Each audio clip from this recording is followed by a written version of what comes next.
final fe digante Zarko Mbassis mon bil alhamdu den ngatu neke ngel ne yaayam den ngatu neke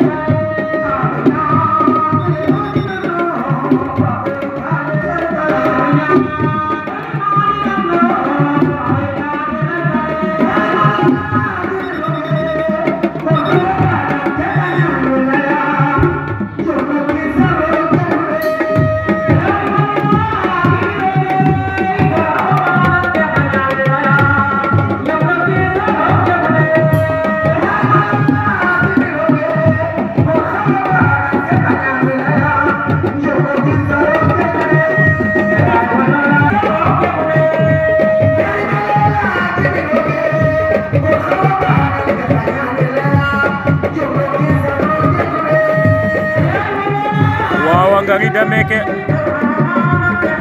président fait haut conseil à la de ñom violence faut gueter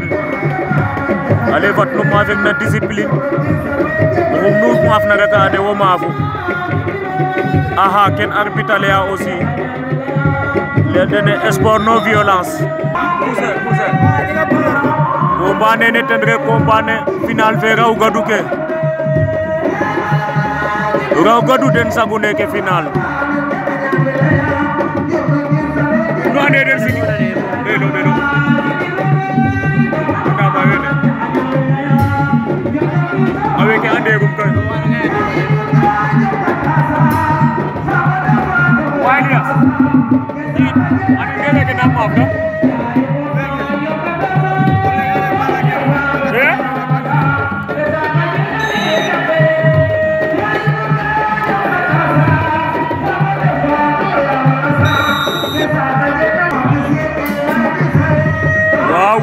Mamara hete nama va hato raw gadu fe final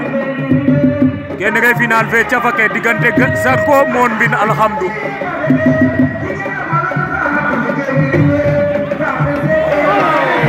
Zarko ten nama va mon bin alhamdu neke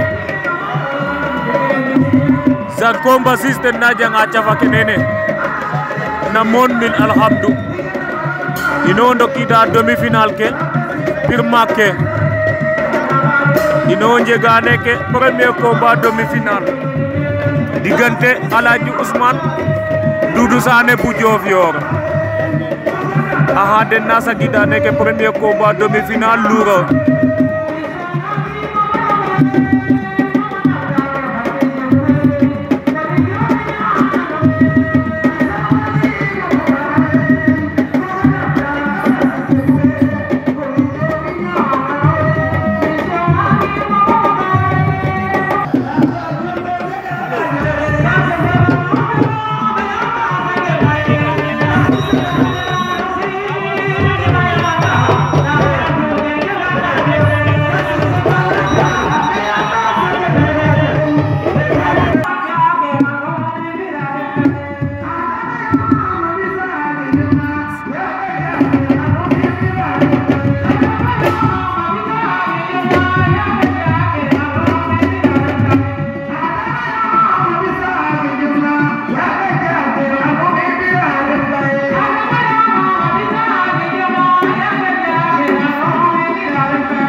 Asa Ujeger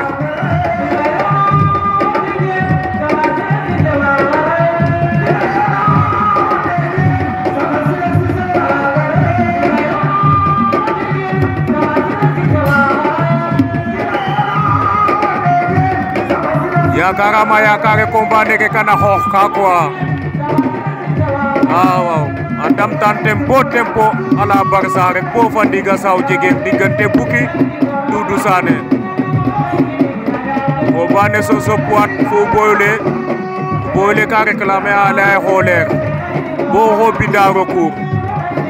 i moof nan gilona ke recours fe ɓisid ka ndax Soso continue ka a maaf ndax o boyle na cooɗ ke la saaw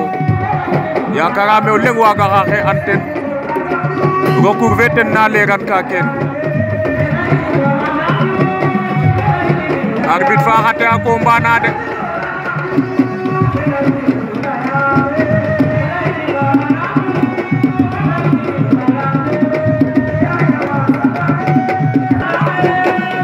waaw décourage rek Bouki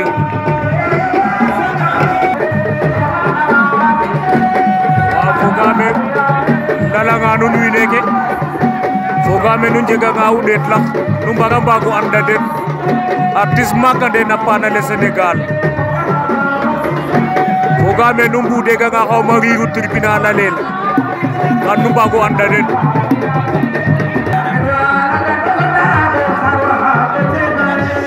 waaw ten refu wene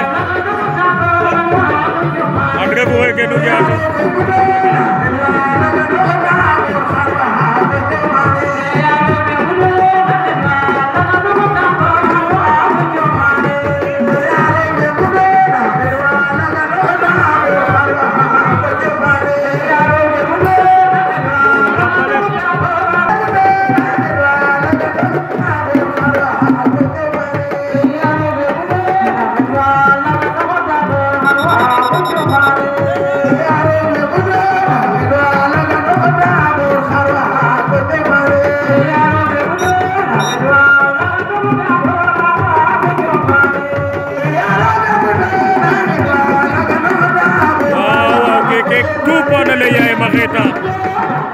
combat jega maga de mais naga jega xena jufa waaw say ngor ke riiru tribunal no andange den defu weke a éviter el ngel ne yaayem waaw am ñowa arve o xale ba yipatin foofi kana jogoñ kel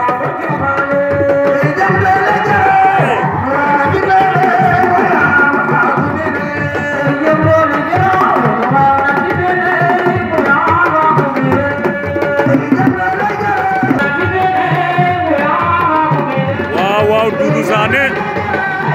awana par décision arbitrage arrêt final ak tungat Soso Poids den fo xete xetitna bo fa ndig résultat fe recours fe sutwa fu leer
nu jegane ke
Wow, kon Mbour Tefesse TV ken fop axe tapanale yayem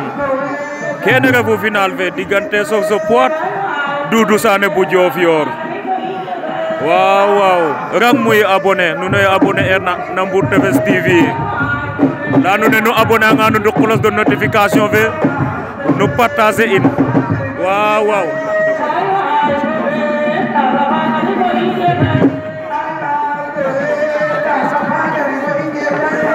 yakarame o xaga xa conseil a